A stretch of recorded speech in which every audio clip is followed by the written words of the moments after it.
सनातन के मूल्यों को कैसे आत्मसात करना है। सुबह उठते ही शुरुआत किससे करना है? जो जल लेते हो उसमें पहले ही, अब तो 40 दिन तक ये नीम का की गोली, और नीम को भी सलीके से खाना, अकेला नीम नहीं, क्या क्या मिला करके बोला?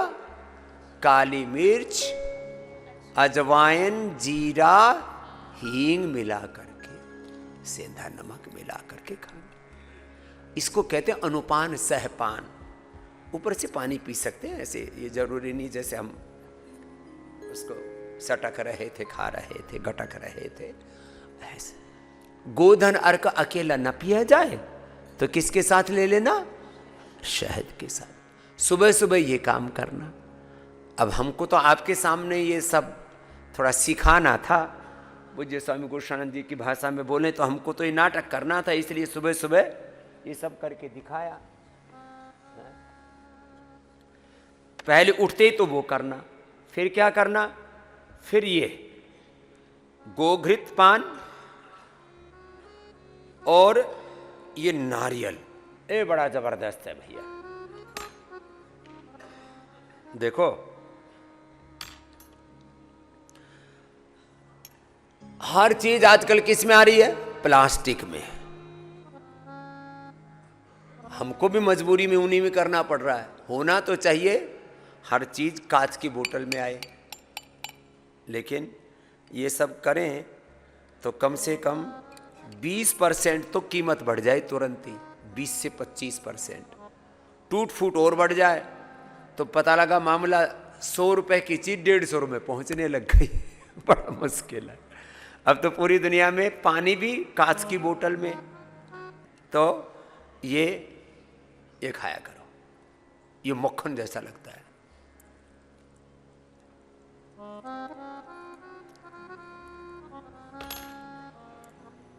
इसको मुंह में रख लिया करो। हमें तो बोलना भी पड़ता है, क्या करें, कितने काम करने पड़ते हैं एक साथ।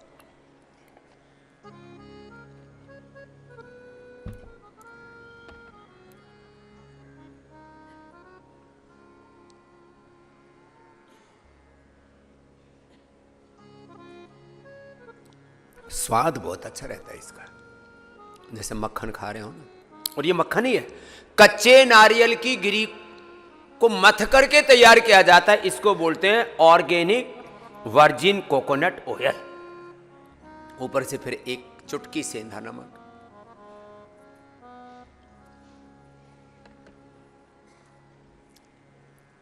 अब मुझे देख करके, अब एक काम को सिखाने के लिए कई महीनों तक करना पड़ता है।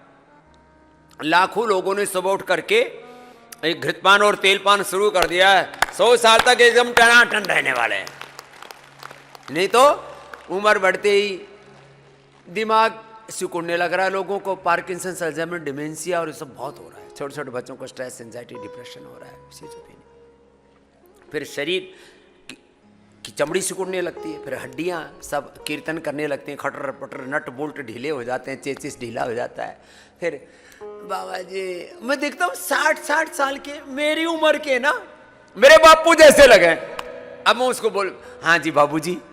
अरे बोले बापू नहीं, मैं तो थारा बालक लगूं। मैंने कहा क्यों, उम्र कितनी हो रखी है? बोला आप तब 2 साल 3 साल 5 साल छोटा हूं।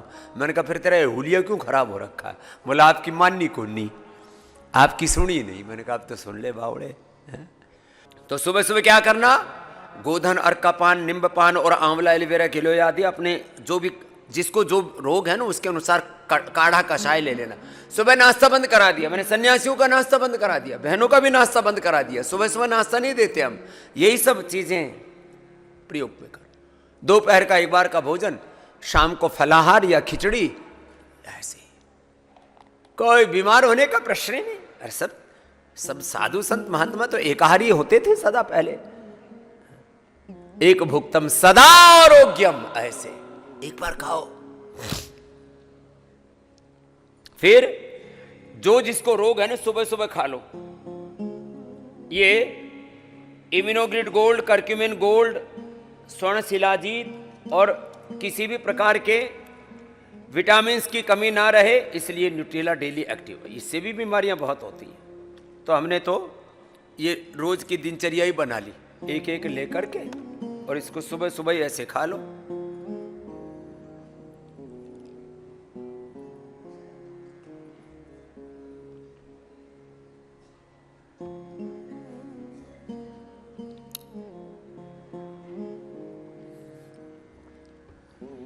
तो आज घृत पान की विधि भी बता दी। घी पी करके, तेल पी करके, ऊपर से एक चुटकी नमक ले करके गर्म पानी पी लेना। हमने तो पानी के साथ फिर वो सुबह सुबह की ली हुई औषधि 10 गुना ज्यादा फायदा करती है। लीवर के लिए लीवोग्रिट, किडनी के लिए रीनोग्रिट, हार्ट के लिए कार्डियोग्रिट हृदयामृत, मस्तिष्क के लिए मेधावटी आदि, स्किन के लिए गोदानर के साथ ही कायाकल्पटी, नीम घनबटी ले लो। जिसको जो रोग है, शुगर के लिए मधुनाशिनी मधुग्रिट, बीपी के लिए मुक्तावटी, और मुक्तावटी लौकी की जो उसके साथ अनुपान, सहपान, खानपान का बड़ा असर होता है। चलिए, ये तो कुछ खान पान के बारे में बताया। योगाभ्यास, क्या शब्द बोलिए? मैं ये शब्द तो बार बार बोलता हूं, फिर भी क्यों बुला रहा हूं?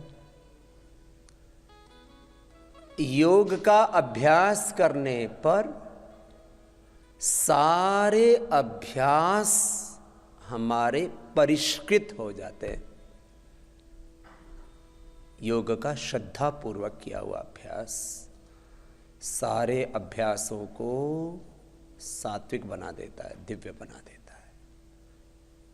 रजोगुण में जीने का अभ्यास, तमोगुण में जीने का अभ्यास, इससे हम मुक्त हो जाते हैं। सत्वगुण में जीने का अभ्यास हो जाता है। गलत सोचने का अभ्यास बहुत बड़ी समस्या है मनुष्य की।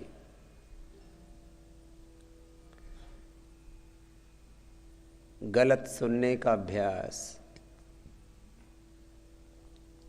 गलत बोलने का अभ्यास, गलत खाने पीने का अभ्यास, गलत करने का अभ्यास। इन हाथों से गलतियां होती रहती है, बहुत तरह की गलतियां होती है। हाथ जो है वो कर्म का प्रतीक है। मन से, वचन से, कर्म से जो गलत अभ्यास हो रहे हैं ना, इनसे हम मुक्त होना चाहते हैं तो योगाभ्यास ही इसका सबसे बड़ा साधन है। योगाभ्यास करने से ज्ञान के स्तर पर गलत सोचने का, गलत विचारने का,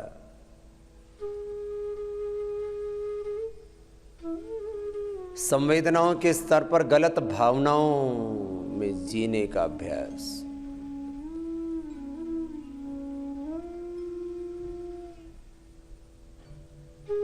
wrong thoughts, wrong emotions, wrong actions, reactions, inactions, ये क्रम है, यहां से शुरू होता है। wrong thoughts, फिर इधर आता है wrong emotions, wrong action, उसी को reaction, inaction, ये सबसे बड़ी समस्या है। योगाभ्यास करने से ततः क्षयते प्रकाशवणम, चित्त शुद्ध हो जाता है। भगवान बुद्ध ने भी अपने चित्त की शुद्धि के लिए योगाभ्यास किया। सब ऋषि मुनियों ने, योगियों ने, तपस्वियों ने, सिद्धों ने प्राणायाम परमम तप, सबसे बड़ा तप जिसे कहते हैं हमारे ऋषियों ने तप त्याग किया। और पतंजलि योगपीठ क्या है? ये तप त्याग की भूमि है।